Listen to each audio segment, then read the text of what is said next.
Today we're going to break down a truly remarkable game. The Indiana Hoosiers versus the Serbian professional team, Mega Superbet. Yeah, this one was something else. A real roller coaster. Definitely. This was Indiana's second exhibition game on their Puerto Rico tour, and it started in a way I don't think anyone expected. Right. Facing a tough Serbian pro squad, with a Bucks draft pick, Bogoljub Markovic leading them. Exactly. And get this, the Hoosiers found themselves trailing by a staggering 23 points in the second quarter. 23. It looked grim. Really grim early on. But what happened next was, well, a complete flip of the script. Yeah, and what's fascinating here, I think, is how Indiana managed to turn that disastrous start into one of the most dominant comebacks you'll see. This game gives us a fantastic look at Darian DeVries' system really clicking into gear. We're talking relentless defensive pressure, hitting the boards hard, and just incredibly unselfish offense. It was a serious stress test, wasn't it? Oh, absolutely. A real test of character and system execution, especially so early. Okay, so let's unpack this incredible turnaround. We have to start with that rough beginning, right? Yeah. The first quarter was, let's just say, a nightmare for Indiana. Mega Superbet just dominated. They ended the period up 31-16. Oof. Yeah. Mega size, they're shooting. And it was overwhelming Indiana early. And it looked like IU really struggled with the international officiating, too. They picked up, 8 fouls in just the first 10 minutes? 8 fouls. Yeah, that really disrupts things. It gave Mega easy looks, open threes, transition points. They looked uncomfortable. Offensively, IU shot poorly, too. Only made 1 3-pointer in the quarter. And the foul trouble piled up quick. Connor Enright got 2 almost immediately. Right, so by the end of that first quarter, down 15, you could see the frustration on their faces. Yeah. Just wasn't clicking. And if we connect this to the bigger picture, it really highlights something India needs to work on. Those slow starts. Yes. The defensive lapses, the cold shooting, it dug them a massive hole, and clearly adapting to that officiating was a real challenge. A hurdle for sure. Right. But here's where it starts getting really interesting. The second quarter. Okay. Indiana was still trailing, obviously, but you started to see some sparks. They actually won the quarter, 19-17. Right. Chipped away just a little bit, cut the lead to 48-35 by halftime. Still down, but maybe some hope. Definitely some hope. And Reed Bailey was a key spark here. He had 6 straight points at one point, including this really impressive and one. Yeah, showing off those guard skills for a 6'10" guy. Yeah. That was big. And then Tatum Conaway. He just injected this crucial defensive energy, forcing steals, creating easy offense in transition. He was everywhere for a stretch. Remember that connection with Tucker DeVries, fast break 3? That was part of a big 14-4 run that really started to make you think, okay, maybe. Yeah, that sequence felt important. And it's fascinating how those individual efforts started shifting the momentum, right? Yeah. Conneray, like you said, he was a real catalyst, that defensive pressure, igniting the break. That's exactly what the DeVries system wants. Pushing the pace. Exactly. So even though they were still maybe inconsistent inside, they found a way to carry some momentum, some belief into the locker room. Psychologically huge. Okay, so halftime, down 13. Manageable, but still a climb. Then came the third quarter. Oh, the third quarter. Which can only be described as an avalanche. Just unbelievable.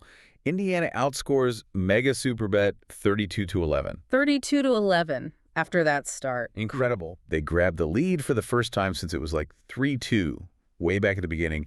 Ended the quarter up 67-59. Wow. How'd they even open the quarter? With a bang, a 10-1 burst right away. Yeah. Threes from Tucker DeVries, Lamar Wilkerson, some free throws from Enright. Setting the tone immediately. Yeah. And fouls were still a thing, interestingly. Enright actually fouled out late in the third. Fouled out. Wow. So the bench had to step up then. Stepped up huge. Yeah. Alexa Ristic hits this critical go-ahead 3. Hussein Miles had an important and 1. That's massive. Bench production in a comeback like that. And crucially, the defense just tightened up dramatically. Right. They held Mega to just 1 field goal for long stretches. Okay, so that's the key question, right? How did they manage such a complete defensive shutdown after being so porous early on? Right. What changed? Well, this period really shows you Indiana's second half adjustments. That's got to be a DeVries hallmark, right? You like it? Their defensive rotations got way better. They started anticipating the contact inside instead of reacting late, and they completely choked off Mega's transition game. Cut off the easy buckets. Totally. And this isn't just trying harder, It's smart strategic adjustments clicking in. That ability to pivot defense mid-game, that's big time. Yeah. That whole 46-15 run, especially that third quarter domination. Yeah. That was championship-level basketball, showing real adaptability. And the fourth quarter, it was just complete domination, really. Just kept foot on the gas. Indiana closed it out with a 26-12 period, won the game by 22 points, 93-71, after being down 23. Unreal turnaround. Who led the charge in the fourth? Lamar Wilkerson really spearheaded the offense then, hit some key shots, spaced the floor well. Again, the defense. Stayed intense, just suffocated Mega. Forced turnovers, bad shots, leading to more runouts, easy finishes inside. The lead just ballooned. Mid-quarter was 15, then suddenly 20+. Just overwhelmed them, the full effect of those adjustments and sustained energy. So let's look at the numbers behind this incredible turnaround. Team finished shooting over 51% from the field. Pretty solid. Yeah, 41 of 80. Efficient, especially considering the start. Three-point shooting ended up at 27%, 9 for 33. Started cold, definitely got better in the second half, though. Right. Still an area maybe to watch, but they hit timely ones. Free throws, though, 50%, 7 of 14. Got to clean that up. Definitely. Needs work. But okay, beyond the shooting, what stats really jump out to you as reflecting this comeback in the system? For me, two things are huge. The assists and the rebounding. Okay. They had an incredible 32 assists on 41 made baskets. 32. Wow, that's sharing the ball. That screams unselfishness. That's exactly the ball movement DeVries wants. Playing for each other. And the rebounding. They looked smaller at times early. Right. But they absolutely dominated the glass, won the rebound battle 60-34. 60-34. They're against a pro team. Yeah. Josh Harris grabbed 10 boards off the bench. Reed Bailey had 8. Just a total team effort crashing the glass. Yeah. That's huge for controlling the game. And turnovers, fouls. Turnovers ended at 13, which isn't terrible, and like we said, a lot of those were probably early. Fouls were 18, again, heavily weighted to that rough first quarter. So the second half was much cleaner. Much cleaner, much more disciplined. So what did Indiana do well overall? Those second half adjustments, especially defensively, were masterful. Clearing. The unselfish ball movement, 32 assists, phenomenal. The rebounding dominance, 60-34, was absolutely critical. Up on the bench, right? And the depth. Contributions from freshmen, reserves, stepping up when starters got into foul trouble like Enright, that was immensely important. Shows the whole roster is bought in. Looking at the individuals, a lot of guys stepped up big time. Spread the wealth. Lamar Wilkerson led with 18 points, really found his rhythm. Sam Alexis gave them 13 points, 4 boards, good energy inside, rim protection. Alexis was active. Tatum Conaway, like we talked about, the catalyst, 12 points, 5 assists. Huge impact. Tucker DeVries, steady with 10 points, 4 assists. Key playmaker. Does his thing. Freshman. Trent Sisley showed real poise, right?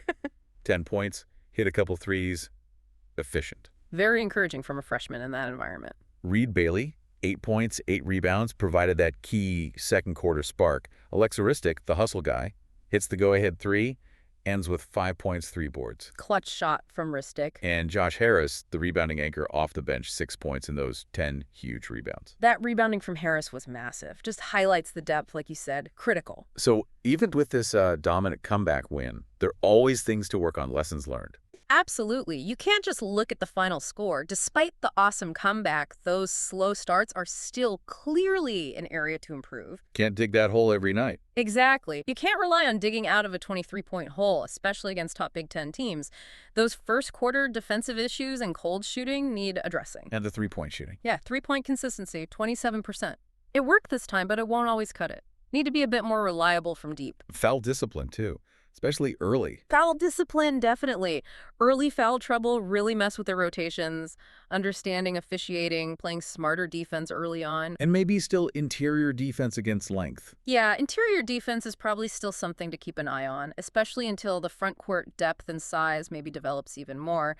Those are the things DeVries is likely drilling down on right now. Still, overall, this game feels like a really valuable stress test, doesn't it? Against a pro team, showed incredible mental toughness and just total buy-in to DeVries' style. Up-tempo, sharing the ball. Yeah, it's one thing to talk about it, another to see it work under that kind of pressure, overcoming that deficit. For me, the big takeaway is maybe the psychological win here. Tell me more. Just overcoming that huge deficit against pros so early. It shows a level of grit, adaptability, that's going to be so crucial later in the season. I completely agree. It proves they can handle pressure, they can make adjustments on the fly. That builds a ton of confidence. It shows maturity. Right. It's a powerful foundation to build on, knowing you've come back from that. Yeah, knowing you have that gear you can shift into. And, that leaves us with maybe a provocative thought for everyone listening. Okay.